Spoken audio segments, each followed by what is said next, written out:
سامعین کرام السلام علیکم، چینل پر خوش آمدید۔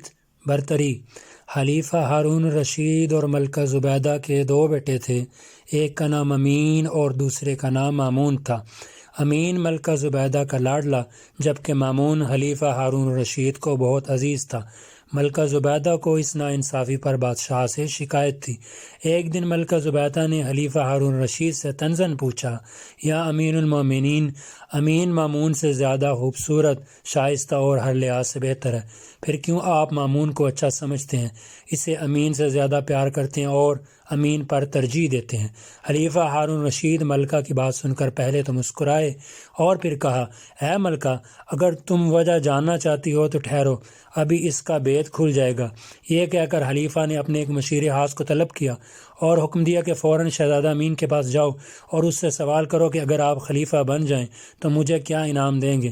مشیر خاص خلیفہ کے حکم کے مطابق شہزادہ امین کی خدمت میں حاضر ہوا اور اس نے امین سے سوال کیا، اے شہزادے، اگر آپ خلیفہ بن جائیں تو مجھے کیا انعام دیں گے؟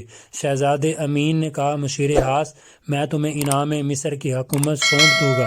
مشیر خاص نے بادشاہ اور ملکہ کے حضور پیش ہو کر شہزادے امین کا جواب پہنچا دیا۔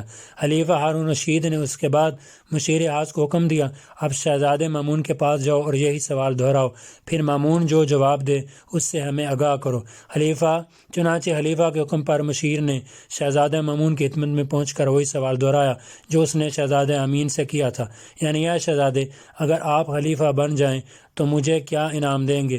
شہزادہ مامون جو اس وقت کچھ لکھنے میں مشغول تھا اور روشنائی کی دعوت اس کے سامنے رکھی تھی، جب شہزادے نے مشیر کی یہ بات سنی تو وہ غصے سے لال پیلا ہو گیا اور اس نے سامنے رکھی ہوئی روشنائی کی دعوت مشیر خاص کے منہ پر دے ماری اور کہا، اوئے بدبخت، تو مجھ سے میرے باپ کی موت کی بات کرتا ہے، خدا نہ کرے میں ان کے بعد بھی زندہ رہوں۔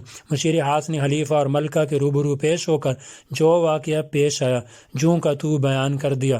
خلیفہ ہارون رشید نے ملکہ زبیدہ کی طرف دیکھ کر کہا، ملکہ عالیہ، اب آپ کیا کہتی ہیں؟